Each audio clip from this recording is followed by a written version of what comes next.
Sur scène, elles sont deux bigotes, deux femmes à la langue bien pendue. Alors si elles aiment beaucoup chanter le bon Dieu, elles aiment aussi beaucoup le ragot et le poncif, surtout quand ça concerne les étrangers.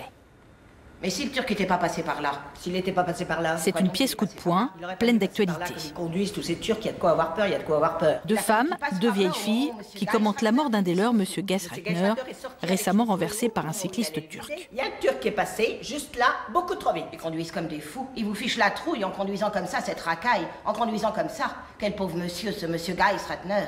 Quel homme bien, quel philanthrope. De nos jours, on ne peut plus traverser la rue sans avoir peur.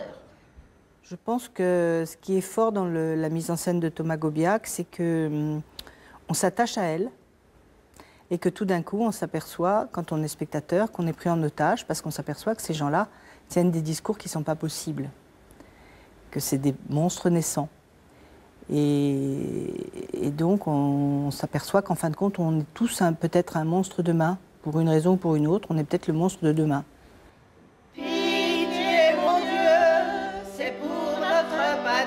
Racistes et bigotes, parce qu'elles s'ennuient, leur activité principale c'est la répétition des chants de messe, sur fond de patriotisme forcément.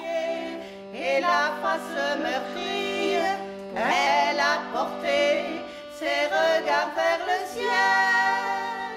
Le personnage, il est bien... il n'est pas stupide, mais il est un petit peu limité, on va dire. Il dit ce que pensent les autres. Il n'y a pas vraiment de pensée individuelle, consciente et personnelle. Nous ne sommes pas en mesure de diffuser votre programme. Veuillez nous excuser pour cette interruption momentanée. Le mois de Marie de Thomas Bernhard oscille entre le drame et la farce. Petit bijou de 30 minutes à ne surtout pas rater.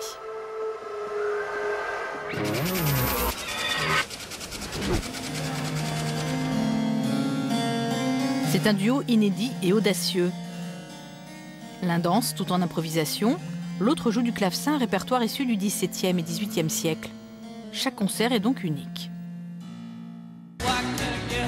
La violence dans tous ses états au CDN d'Orléans, avec Violentes femmes, un docu-fiction et une pièce de théâtre pour dénoncer l'horreur.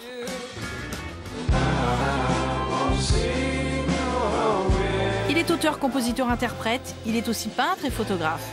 Le Britannique Piers Faccini est un artiste complet et il est en concert à Saint-Jean-la-Ruelle.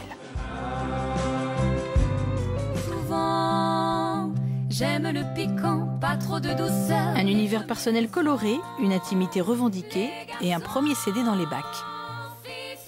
La Tourangelle Kundal se produit ce soir à la Pléiade.